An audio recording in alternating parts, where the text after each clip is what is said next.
Hello, I'm Jonathan Kay from UMass Chan Medical School in Worcester, Massachusetts.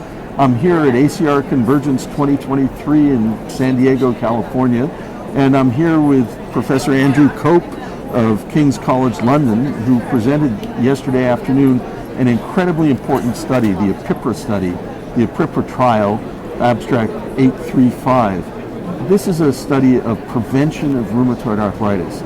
There have been a number of trials that have attempted to prevent rheumatoid arthritis, most notably last year at the ACR Convergence 2022, Kevin Dean presented the STOP-RA study, which randomized patients with anti-CCP antibodies to receive either hydroxychloroquine or placebo for 1 year, and then they were followed for 2 more years. But that study had to stop prematurely because of lack of efficacy. The APIPPRA trial, on the other hand, is a study that looked at patients either with APIPPRA anti-CCP antibodies and rheumatoid factor or high titer anti-CCP antibodies to prevent the onset of rheumatoid arthritis, randomizing them to receive abatacept or placebo for 1 year and then following them for another year. So, Andy, you presented these data that are quite impressive. Tell us about them. Yeah, so trying to understand risk profiles has been a really big area for us in rheumatology and in RA particularly. And back 10 years or so when we were thinking about study design, the big risk factors were the anti-CCP for sure. So that had to be in there as an inclusion criteria. And then in arthralgia, which is a broad term, but I think as arthritis doctors, we're pretty good at recognizing inflammatory joint pain. So taking that and excluding other kinds of joint pain, which could confound the data, we were pretty confident that with inflammatory joint pain and anti-CCP, that we had an at-risk population. And I think the cohort studies at that time were telling us that probably somewhere between 40 and 50% of people who presented like that to clinic with no swollen joints, and I emphasize that, no swollen joints, about 40% would progress over a period of about 24 months. And so because we predicted that recruitment would be a challenge, we tried to keep the inclusion criteria pretty simple. So apart from no DMARDs, no steroids, no clinically apparent arthritis, it was all comers. And this was opportunistic recruitment, so people pitching up to the early arthritis clinic. And then they were randomized to receive placebo for 12 months, so that's weekly injections. And then the active IMP was abatacept standard licensed dosing. And then we stopped both IMP arms at 12 months and then followed them up for 12 months more. Now, during the first 12 months, as expected, the patients on abatacept improved. Their patient-reported outcomes improved. They had less pain, less fatigue, and so on, whereas the placebo-treated patients didn't have that kind of improvement. But when you followed the two groups up for another year, the symptoms, the patient-reported outcomes recurred in the patients who had been treated with abatacept. But what about progression to rheumatoid arthritis? Yeah, so in the first 12 months on treatment, the progression rates were substantially reduced. We're talking nearly 80% reduction between abatacept and placebo. And then even after stopping treatment, we still saw a significant difference after that 12-month period. And I think the discrepancy between that and the patient-reported outcomes is in part due to stopping drug and in part due to the fact that we kept everybody in the study, so we were seeing the effects of DMARDs and corticosteroids.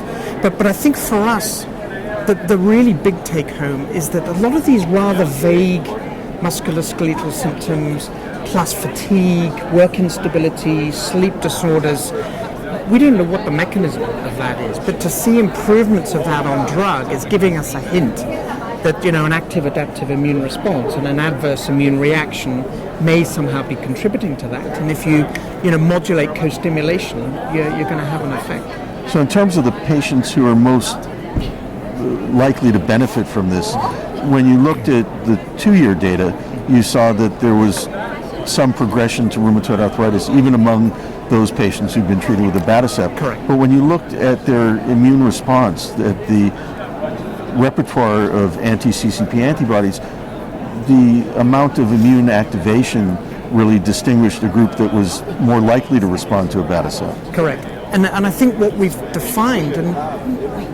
like slightly unexpected in terms of the magnitude of difference we saw, is that if you believe that a maturing immune response will be characterized by either high levels of anti-CCP or multiple autoantibodies. So in our study, we looked not only at IgG-APPA, we looked at IgA-APPA and autoantibodies to carbamylated proteins and anti-acetylated proteins, and then rheumatoid factor on top of that. So that's sort of 5 serotypes, within which you've probably got hundreds of different autoantigens that are contributing to the positive assays.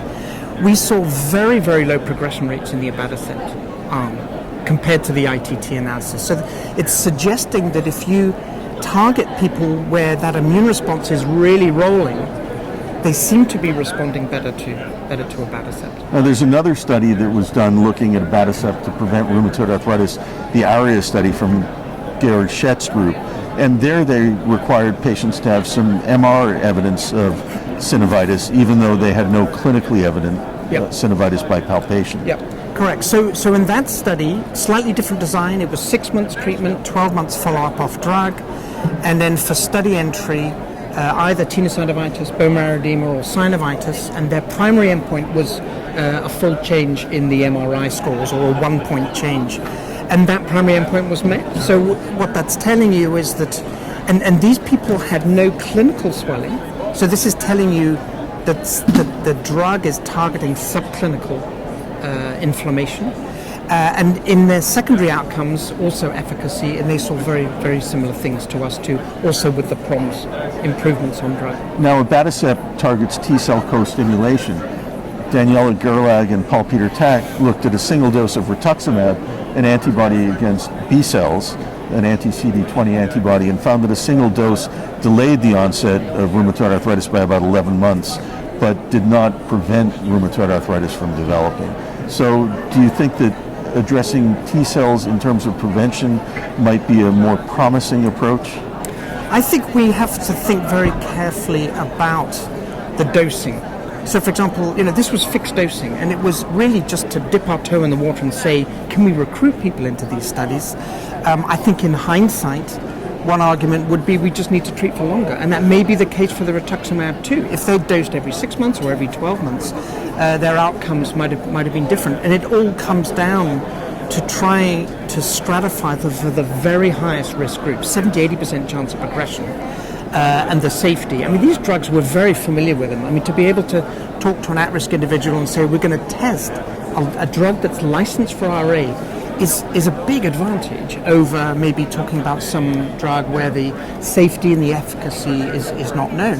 And let's face it, Jonathan, we're used to taking our antihypertensives, cholesterol-lowering drugs. We don't always know that everyone is going to run into trouble with those high cardiovascular risk factors. And I think we've got a big job to do to, I think, learn more about these at-risk states and communicate with the community to say that this is the way that the field is heading, I think. Well, absolutely. First of all, congratulations on a masterful trial.